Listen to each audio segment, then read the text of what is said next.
How you're doing, Ralfy at Ralfy Customs? Time for a Monday morning roundup.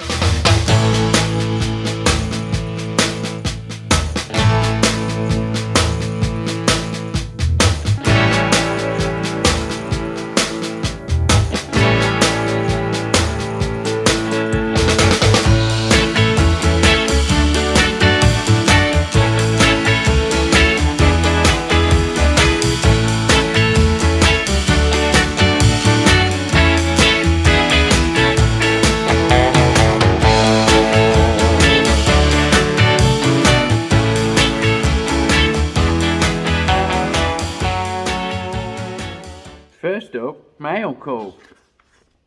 You've got mail. Beautiful stamp. Alright, look at the fucking stamp.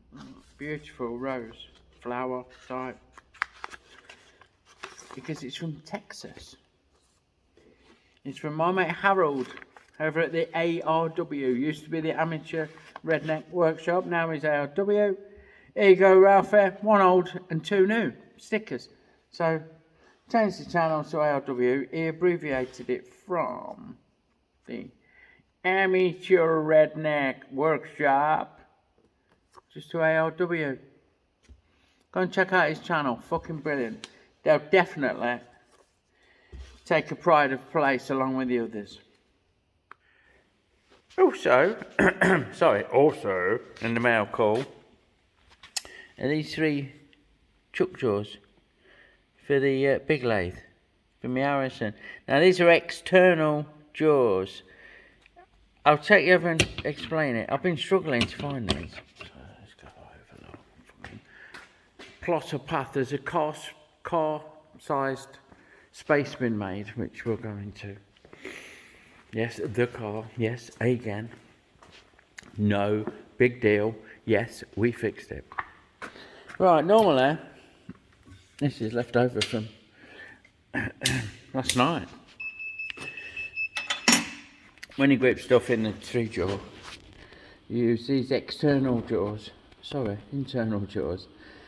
These are called. They grip on the inside of the face like there. Yeah, no worries. Or you can put round stock.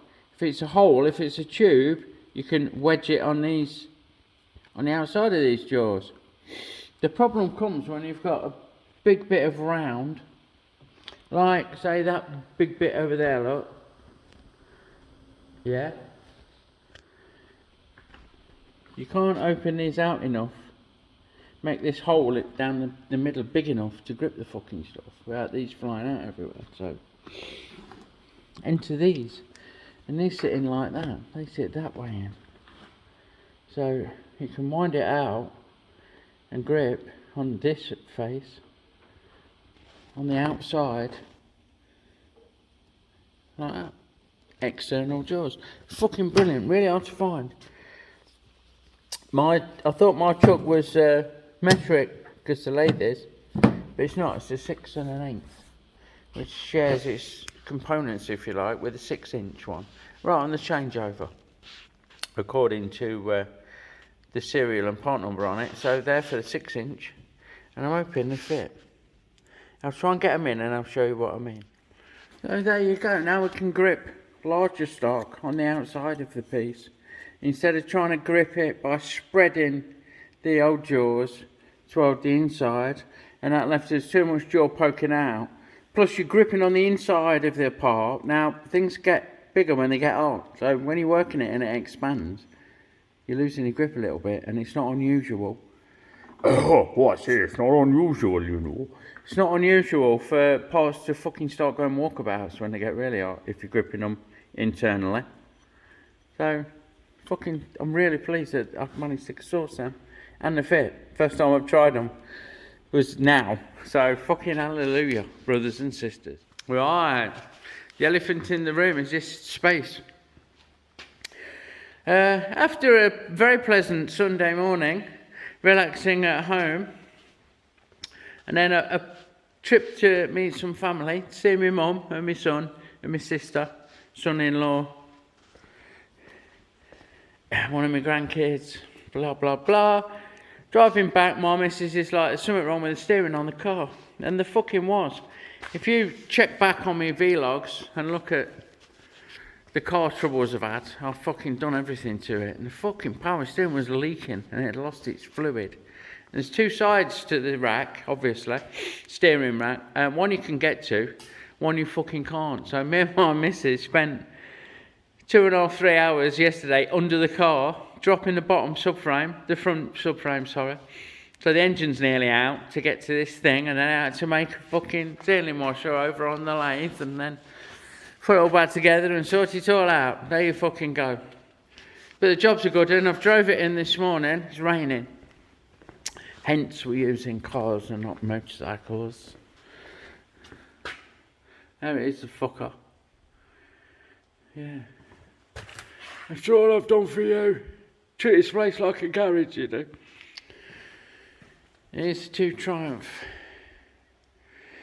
chopper bobber types. Barney's bobber.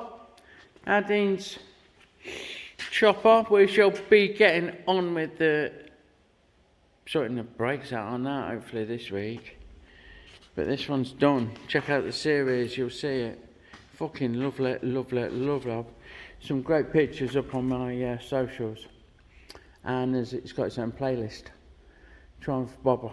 So we goosenecks it, rakes it, got 5-inch overs in it, different mudguards, different bars, different pipes, different forwards. The seat might be different as well, petrol tank's different. There you fucking go. Yeah? From a bobber to a bit of a chopper, man. So this week's main event is going to be Dex GSX. You may remember, follow the, I'll try and put a link to these playlists I keep fucking talking about. Follow the link to the playlist or check out my channel if I don't manage it when I'm editing later. We've rebuilt the front end, re-engineered it, sorted shit out. We've made him a swing arm, which I will fit in the frame this week. Unfortunately, it means we've got to chop all this shit off the back of the frame. So it's going to be a really interesting one. We've got it up on the bench, way over there, so we're going to have to move our Dean's chopper man out of the way.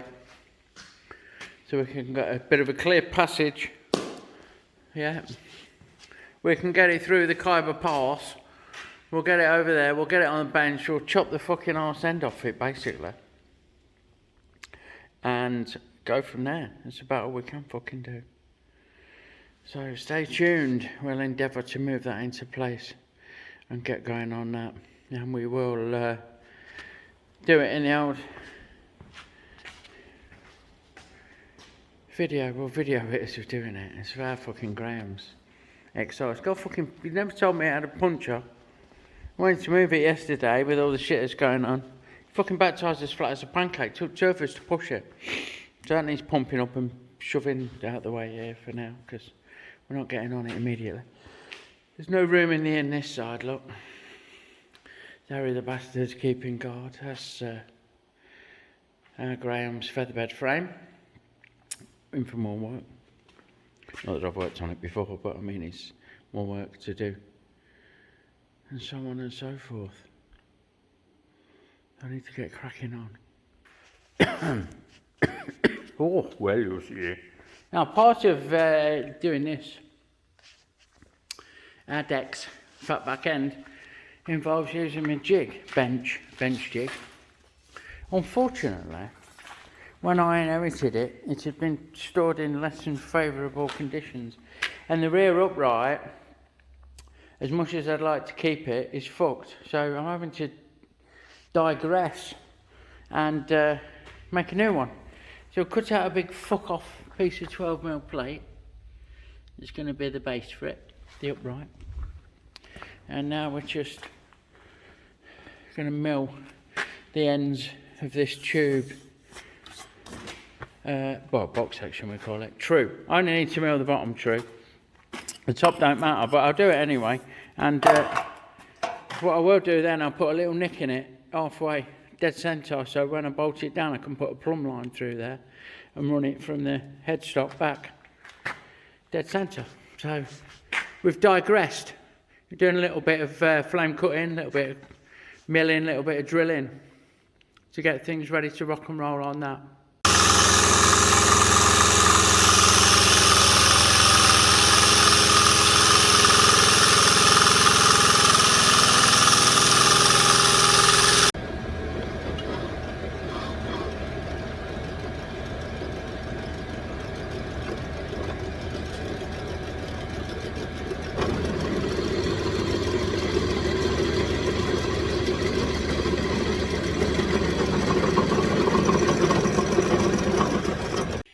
Here's a plate, unmilled square, and upright, new upright, all cleaned up and drilled through. Now what we need to do is we need to mark and drill the mounting holes where it goes on the table, and then we need to mark a centre point and plot out where this is going to go. Tack it on, weld it on. Jobs are fucking good. And one new upright for the jig. Been putting it off a little bit, to be fair, obviously, because when I got the old one back it was fucked. So I'm going to fix that up and crack on. So we're all tacked in place. Just flipped it over, stood it on the floor to give it a preheat. Just warm this plate up a bit because it is fucking quite thick. Don't have to get it too hot, just give the weld a bit of a helping hand. And we're finally done. And welded up and set in place, and little notch there, little cutout for a string to run. Now I can run a string off this, off the centre of the headstock. It can't fail but be the centre because we're on a comb. So we run a string down all the way into this little groove, which is in the centre of this upright, which is in the centre of the actual plates, whether it's a swing arm or a rigid or whatever, unless there's an offset, which we account for, but that's the centre line of the bike. So we can do that, and we can get that jigged up straight down the middle. We usually go on the rocker box cover for a good starting point when the frame's not there, and then look at the drive line, see if there's any offset needed, and we'll go from there. But that is job done, ready to rock and roll. So there you go, just a short one. Just a quick surmise. I'm glad those fucking lathe chuck jaws, I'm glad they worked out, because they're fucking hard to find. If you have to get them made, they're just ridiculous. They're cost prohibitive. But when you need them, by fuck do you need them? I've struggled not having them. And I'm really looking forward to getting on with Dex GSX this week. And that'll be an interesting one for you to follow along with. It just leaves me to wish you all a wonderful, wonderful week. Thanks for watching. If you're an old or a new subscriber, thanks for supporting the channel. It's really, really encouraging when I get the feedback that I get from you guys. So, lots of love, everyone. Check out my friends in the description below.